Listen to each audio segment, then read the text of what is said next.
இங்கே எல்லோரும் ஹாஸ்பிட்டலுக்கு போகிறதுக்காக கிளம்பி நிற்கிறாங்க.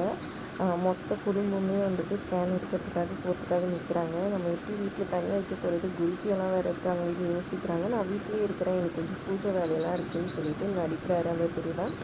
உடனே வந்துட்டு இல்லை நீங்களே எங்கள் கூட வாங்க ப்ளீஸ், எங்கள் குழந்தைய ஆசீர்வாதம் பண்ணணும், முதல்ல ஸ்கேன் எடுக்க போகிறோன்னு சொல்கிறாங்க. நானே ஒரு திருடன், நான் என்னத்தை ஆசீர்வாதம் பண்ணுறதுன்னு நினச்சிக்கிறாங்க. விஜய் வந்து அங்கேருந்து வேணான்ற மாதிரி கண்ணாசிச்சுட்டு இருக்காங்க. இல்லை நான் வரல ப்ளீஸ் வாங்கன்னு எல்லாருமே சொல்ல, வள்ளியும் சொல்ல சரி ஓகே வரன்னு ஒத்துக்காங்க. அப்போ வீட்டை எப்படி பூட்டாமல் போகுது, இதுங்க ரெண்டு நம்பி விட்டு போக முடியாது வள்ளியம்மா, அவங்க ரெண்டு பேரும் ஈர்த்து வெளியே தள்ளிட்டு வீட்டை பூட்டிகிட்டு போகலாம் அப்படின்னு வீரா சொல்ல சரி ஓகே நீ சொல்கிறதும் கரெக்டு தான், இவங்களை நம்பியெல்லாம் வீட்டு போக முடியாதுன்னு சொல்லிட்டு அவங்க இந்த பாருங்க ஒழுங்காக வரீங்களா இல்லை இழுத்துன்னு போய் வெளியே விட்டோமான்னு மாறன் கேட்க. அப்புறம் வெளியே வந்து நின்றுடுறாங்க அம்மாவும் பொண்ணும். அப்புறம் வீட்டை கூட்டிகிட்டு போயிட்டாங்க. ஹாஸ்பிட்டலுக்கு போயிட்டு டாக்டர் வந்துட்டு ஸ்கேன் பண்ணி அங்கே பாருங்க தான் குழந்தை ஹார்ட் பீட் கேட்குது பாருங்கள் அப்படின்னு சொல்கிறாங்க. அதை பார்த்து கண்மணி எங்கள் அண்ணன் அது அப்படின்னு சொல்கிறாங்க. என்ன சொல்கிறீங்க அப்படின்னு டாக்டர் கேட்க, எங்கள் அண்ணன் தான் வந்துட்டு என் வயிற்றில் குழந்தைய பிறக்க போகிறாருன்னு சந்தோஷமாக சொல்கிறாங்க.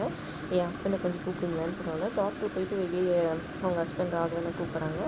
அப்புறம் நாங்கள் எல்லோரும் பார்க்கணுன்ட்டு ராமச்சந்திரன் சொல்ல, இல்லை எல்லாரெல்லாம் வர முடியாது சொன்னாங்க. ப்ளீஸ் இந்த வீட்டோட மொதல் வாரிசு அப்படின்னு கெஞ்ச சரி ஓகே ஃபைனலாக டிஸ்டர்ப் பண்ணாமல் பார்க்கணும் வாங்கன்னு சொல்லி கூப்பிட்டு போகிறாங்க.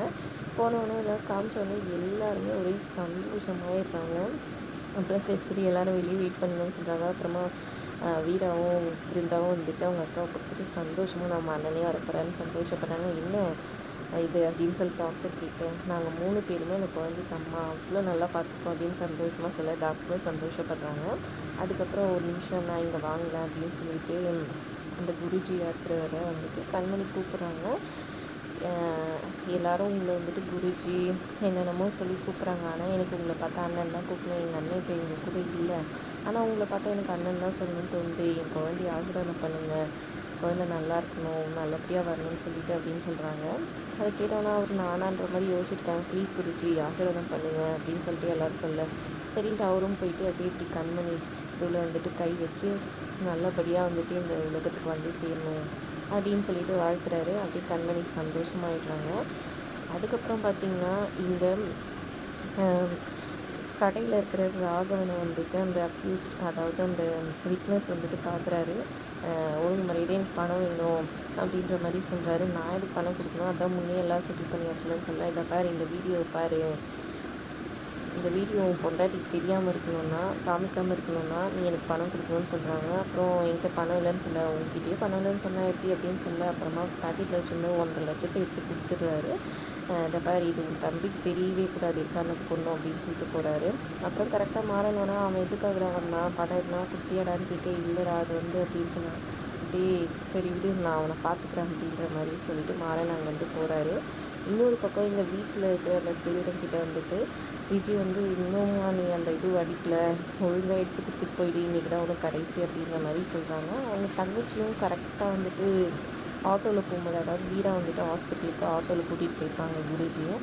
அப்போ அவங்க தங்கச்சி நினப்பு வந்துடும். ஏன்னா வீரா வந்துட்டு அவங்க ஆட்டோவில் வந்து அண்ணன் ஃபோட்டோ வச்சுருப்பாங்க. இதுதான் எங்கள் அண்ணன் இப்போ எங்கள் கூட இல்லை, அவரோட நம்ம தான் இந்த ஆட்டோ ஓட்டுற அப்படின்னு சொல்கிறாங்க. உடனே இவரும் ஃபீல் பண்ணி அவங்க தங்கச்சி ஃபோட்டோ எடுத்து பார்ப்பாரு. என்னாச்சு அப்படின்னு சொல்லி கேட்க, இந்த மாதிரி என் தங்கச்சி உங்களுக்கு தங்கச்சி எல்லாம் இருக்கா அப்படின்னு சொல்லி, ஆமாம் அதை பாருங்க இதுதான் என் தங்கச்சி அப்படின்னு சொல்லிட்டாங்க. ரொம்ப அழகாக இருக்காங்க, எங்கே இருக்காங்கன்னு சொல்லி கேட்க, அவன் எங்கேயோ இருக்கான் நான் எங்கேயோ இருக்கேன் அப்படின்னு சொல்கிறாங்க. சரின்ற மாதிரி அவங்களும் சொல்லிடுறாங்க. இதை யோசிச்சு பார்த்துட்டு இந்த குடும்பமே நல்ல குடும்பமாக தான் இருக்குன்னு யோசிச்சுட்டு இருக்காங்க. விஜய் வந்துட்டு ஒழுங்காக டாக்குமெண்ட் இங்கே நீ முதல்ல சொன்னப்போ நான் கூட உங்க மேலே தப்பு இல்லை, அவங்க மேலே தான் தப்புன்னு நினச்சேன், ஆனால் பார்த்தா மொத்த சொத்தம் அவங்களுக்கு இருக்குது, நீ எப்படி இதெல்லாம் கேட்கலான்ற மாதிரி கேட்க, இங்கே பாரு உனக்கு அதெல்லாம் தேவையில்லாத வேலை, உனக்கு சம்பளம் வேணுமா வேணாமா, பணம் வேணுமா வேணாமா, உன் தங்கச்சி அப்புறம் அப்படியே போயிடுவா, ஞாபகம் வச்சுக்கோ ஹாஸ்பிட்டலில் இருக்க தங்கச்சி, உனக்கு பணம் வேணும்னா நான் சொல்கிற டாக்குமெண்ட்டை எடுத்து கொடுத்துட்டு போயிட்டே இரு, நீ பணத்தை வாங்கிக்கிற அப்படின்னு சொன்னாங்க. சரி ஓகே இன்றைக்கி எடுத்து கொடுத்துறேன்ற மாதிரி அவர் சொல்லிடுறாரு. பொறுத்திருந்து பார்க்கலாம் என்ன மாதிரியான ட்விஸ்ட் ரிட்டர்ன்ஸ் வருதுன்னு. வீடியோ பிடிச்சிருந்தா லைக் பண்ணிக்கோங்க. தேங்க்ஸ் ஃபார் வாட்சிங்.